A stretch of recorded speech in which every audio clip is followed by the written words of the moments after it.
پچھلے ایک ہفتے کے دوران اس میں بڑی ڈرامائی تبدیلی آئی ہے اور بہت بڑی تعداد میں لوگ اس وبائی مرض کا شکار ہو رہے ہیں۔ میں اس تعداد کی بات کر رہا ہوں جو سرکاری طور پر سب کو بتائی جا رہی ہے،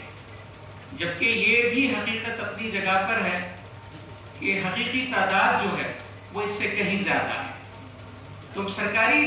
اعداد و شمار کے حوالے سے اگر بات کی جائے تو آج سے ایک ہفتے پیشتر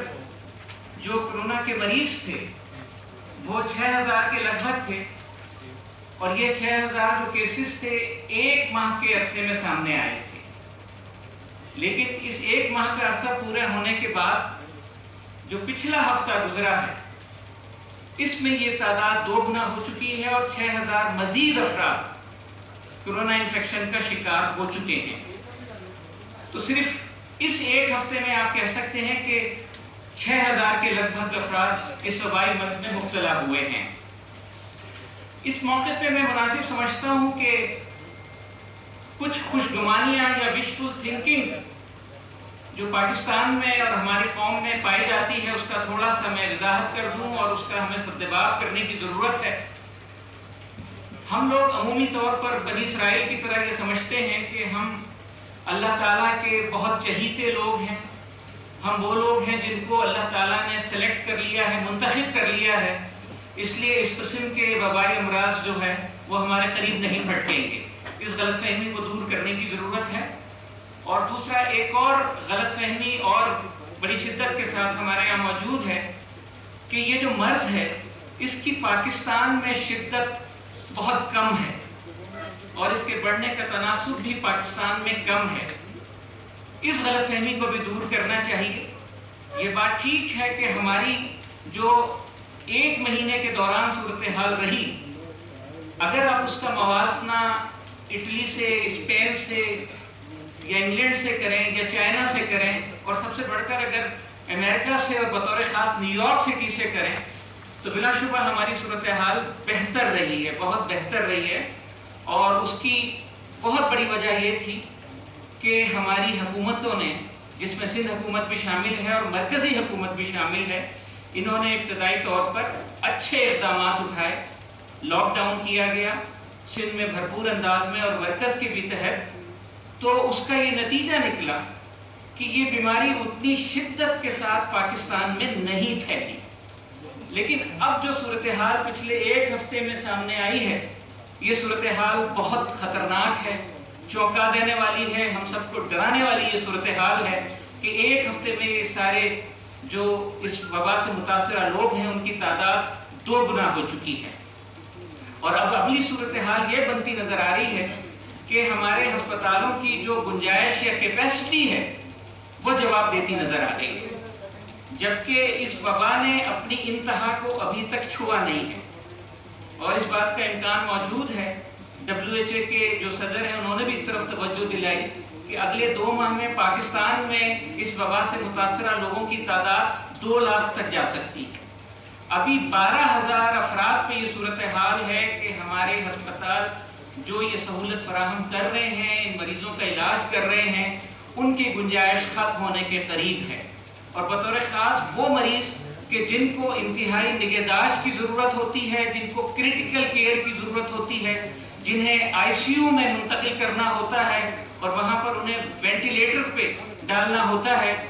ان کی تعداد بہت تھوڑی ہے، نہ ہونے کے برابر ہے۔ اور اللہ نہ کرے کہ یہ شدید قلت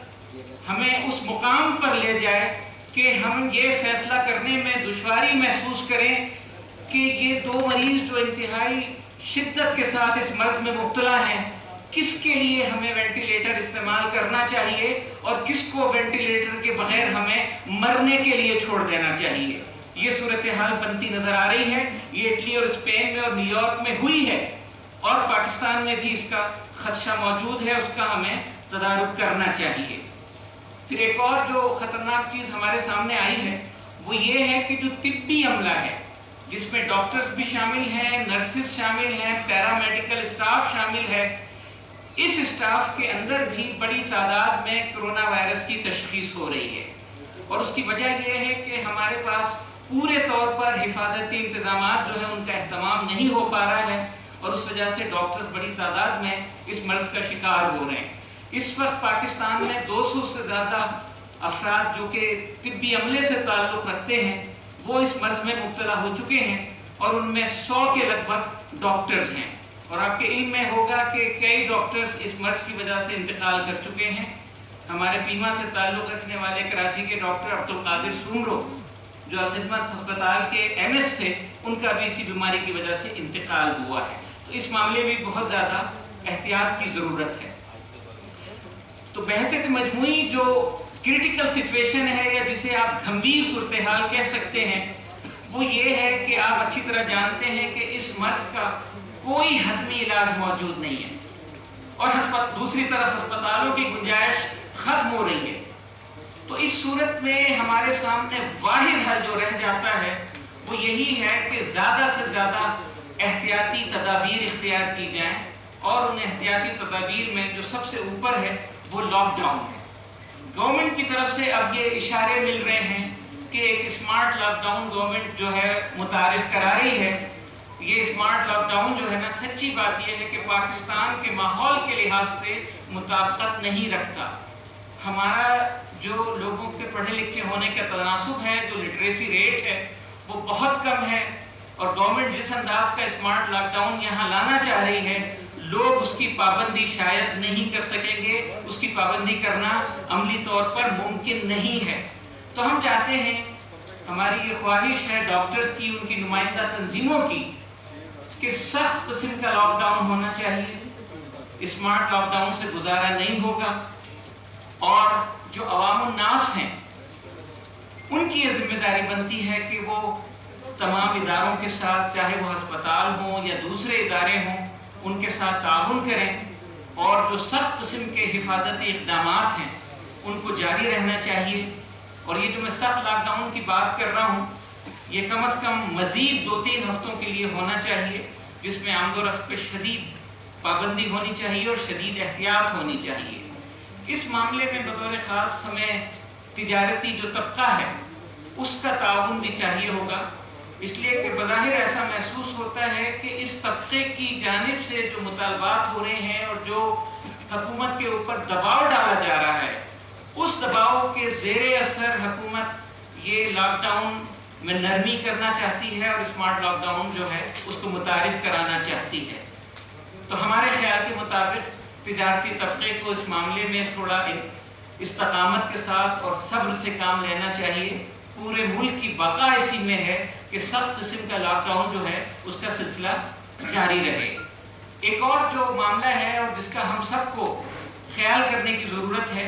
کہ پوری قوم کے اندر اس موقع پر انفاق فی سبیل اللہ کا ایک جذبہ ہونا چاہیے۔ جو ہمارے مخیر حضرات ہیں اور جو غیر سرکاری تنظیمیں ہیں، جس میں الخدمت فاؤنڈیشن یا سیلانی یا ایدھی فاؤنڈیشن یا اسی قسم کے جو دوسری تنظیمیں ہیں، ان سب کو اور زیادہ آگے آنا چاہیے، اور لوگوں کے لیے اس سخت لاک ڈاؤن کے دوران غذائی اجناس کا، روشن کا جو ہے